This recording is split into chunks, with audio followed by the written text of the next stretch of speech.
Hi everyone, my name is Ronsa Nepali and I am so excited to share my journey with you all and some study tips that helped me during SCA exam. I passed my SCA in 2080 PS with 3.95 GPA and I was honored to be the district second of Sinduli district. It wasn't an easy journey, but with the right mindset and study habits, I made it through and you can too. So let's dive into the tips that helped me succeed. First and foremost, always focus on understanding the concept rather than just memorizing them. If you truly understand something, then you can easily tackle all the questions that comes your way. Next, practice is key. Practice as many questions as you can, especially past questions, and don't just do them casually. Time yourself up so you can simultaneous the exam conditions. It will help you build confidence and also give you way to figure out how much you need to do well and how much you still have to put effort. Also, don't rely on just one set book. Try to practice from three different sources so that you can get a broader understanding of different types of question patterns. I myself only practiced from one set book, and during the exam time, I was like, "Oh, I have never seen this question before, and I don't know how to do that." So try to practice from at least 2 to 3 set books. Then you'll be good to go. Now, a lot of students tend to underestimate Nepali and English subject, but trust me, they are just as important as other subjects. I myself didn't get full GPA because I got A in English subject. So, try to practice questions from English and Nepali regularly.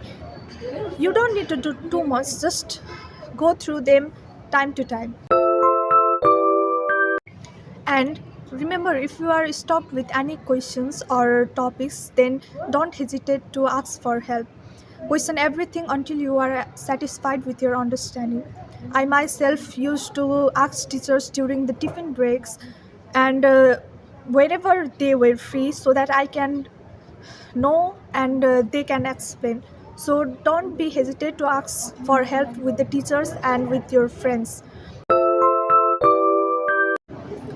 For complex topics, break them down into simpler parts and ask yourself about the questions that may come from that topic. This way, it will help you to learn deeply and build confidence in yourself about those topics. And please don't just passively read. Write as you read. It will help with retention and understanding. If you are writing what you are learning, then it is like you are teaching yourself and then you can remember that thing for longer time.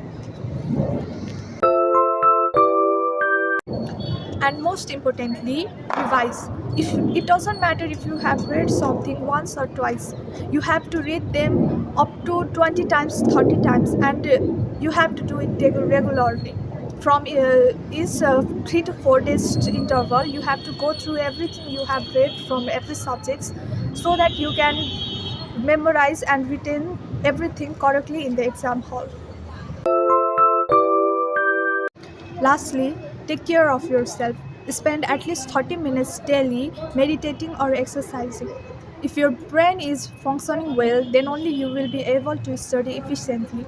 So, eat balanced diet and exercise regularly. Make time for that. I know it will sound like it will be hard for you all, but make time to take care of yourself and your body and your mind. Most importantly, don't panic. Stay calm and focus on gaining the knowledge rather than just marks. Remember, your hard work will pay off. It will surely pay off. Now, thank you so much for watching this video.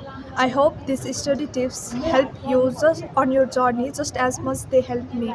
And if you found this video useful, don't forget to like, comment and subscribe for more study tips and self-improvement contents.